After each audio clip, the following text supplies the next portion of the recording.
Welcome to Amaravati, today's daily global roundup. Each day, we bring you a concise and insightful roundup of the latest global developments, ensuring you stay informed and connected to the pulse of the world. The UK and Ukraine have agreed to extend tariff-free trade on the majority of goods for an additional 5 years, aiming to aid Ukrainian businesses affected by the war. This extension, signed in a virtual ceremony by UK Trade Minister Greg Hands and Ukraine's first Deputy Prime Minister Yulia Sviridenko, underscores the UK's commitment to supporting Ukraine following Russia's invasion. The agreement, which includes exceptions for eggs and poultry, builds upon the UK's previous initiative to remove tariffs on all trade with Ukraine 2 years ago. The move is part of broader efforts to bolster Ukraine's economic recovery, alongside military, humanitarian, and other forms of aid. The UK and Egypt have inked a Memorandum of Understanding, MoU, to deepen collaboration in infrastructure development, signed by His Majesty's Ambassador to Egypt Gareth Bailey and Deputy Chairman of the new Urban Communities Authority Eng. Amin Ghonim in Cairo on February 6, 2024. The pact establishes a joint working group to meet biannually in London and Cairo, facilitating the exchange of technical knowledge and best practices in infrastructure project prioritization, financing, and management. Aimed at bolstering bilateral trade and attracting foreign investment into Egypt's construction sector, the agreement aligns with the UN's Sustainable Development Goals and climate action initiatives, signaling a commitment to a greener, more resilient future. As Houthi attacks on commercial vessels persist, HMS Richmond takes over from HMS Diamond to safeguard shipping lanes in the Red Sea. HMS Diamond, part of Operation Prosperity Guardian, faced multiple attacks by Iranian-backed Houthi rebels, successfully repelling 9 drone assaults.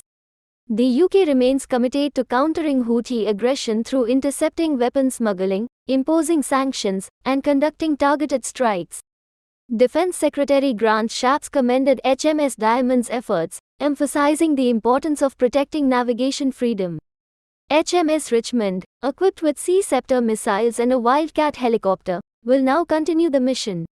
HMS Diamond's crew, having covered 20,000 nautical miles and conducted extensive patrols, hands over responsibilities after ensuring maritime security in the region.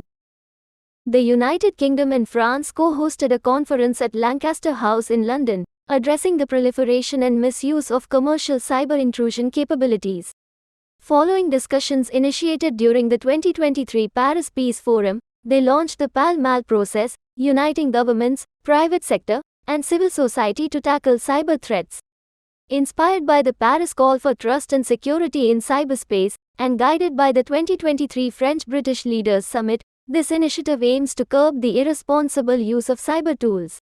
Both nations commit to collaborating with global stakeholders, leveraging existing frameworks, and engaging in multilateral forums like the United Nations to ensure a secure and accessible cyberspace. Their efforts align with building cyber resilience worldwide.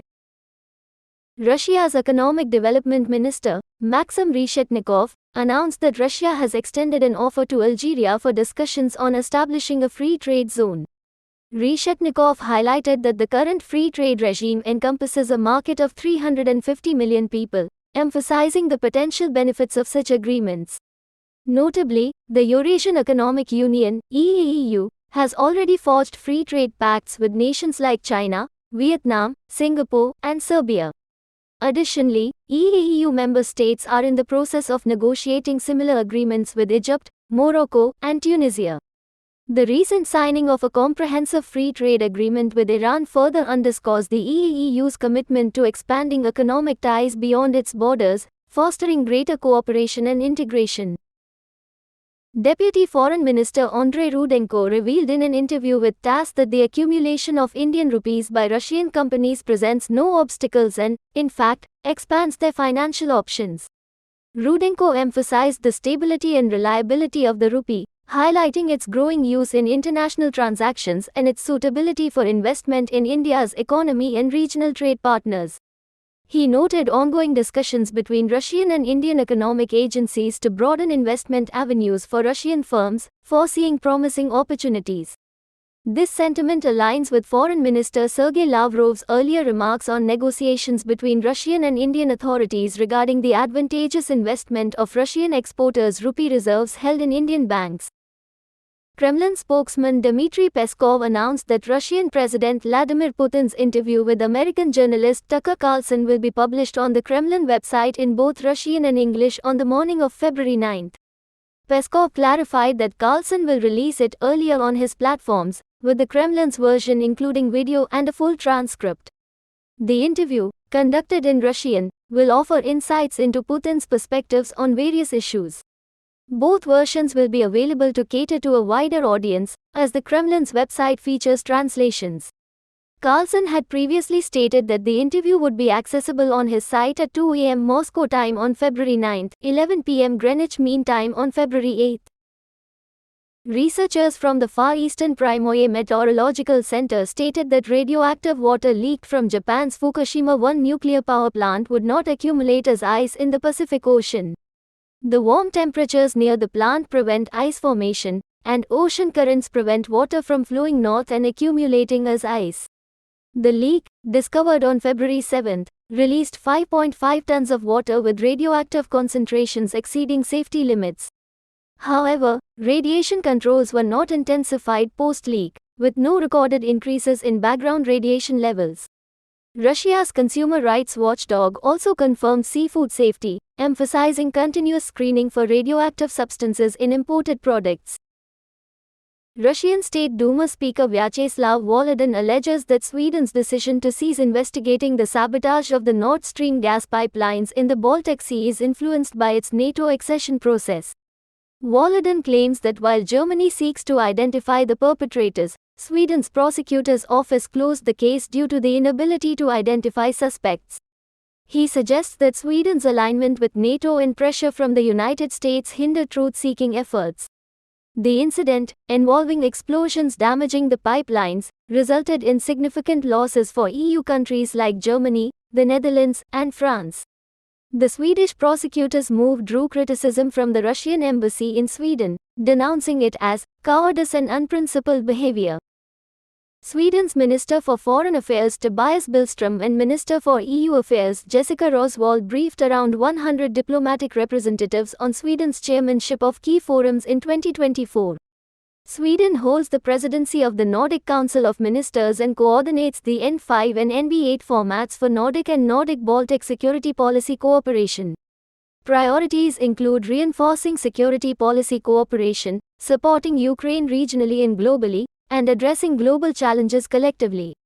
The Swedish presidency focuses on enhancing cross-border mobility and integration within the Nordic region, aiming for it to become the world's most integrated and sustainable region by 2030. Measures to eliminate barriers to mobility and promote sustainability are emphasized, aligning with the region's commitment to the green transition and social sustainability. In a speech to the diplomatic corps in Stockholm, Swedish Foreign Minister Tobias Billström highlighted the importance of Nordic and Nordic-Baltic cooperation amid geopolitical changes and regional security challenges. Billström reaffirmed Sweden's commitment to supporting Ukraine's sovereignty, emphasizing the need for joint efforts in the face of Russia's aggression. As chair of the N5 and NB8 formats for foreign and security policy cooperation, Sweden aims to deepen regional collaboration, particularly in addressing security threats and supporting Ukraine. The minister outlined three key priorities for 2024: reinforcing security policy cooperation, supporting Ukraine, and strengthening global outreach to uphold the international rules-based order. Billström underscored the region's unique integration and shared values, emphasizing the role of dialogue and cooperation in addressing global challenges. Sweden's government has unveiled a new 5-year development cooperation strategy, prioritizing human rights, democracy, and the rule of law. The strategy aims to support free and inclusive democratic societies amid global challenges to democracy and increasing oppression. Minister Johan Forssell emphasized the strategy's focus on individuals fighting for freedom worldwide, especially in oppressive systems. With a budget of 900 million Swedish kronor for 2024, the strategy underscores Sweden's commitment to defending human rights defenders, promoting free elections, and supporting independent journalism. This shift reflects Sweden's determination to counteract the decline in democracy and address authoritarian threats, such as Russia's invasion of Ukraine and the misuse of digital technology for oppression and disinformation. The Embassy of Iceland in Malawi, alongside Norway and the UNDP, has pledged support for human rights institutions and organizations in Malawi. The agreement, signed at the UNDP headquarters in Lilongwe, aims to bolster legal systems and enhance the independence of human rights entities, including the Human Rights Foundation of Malawi and the Office of the Ombudsman.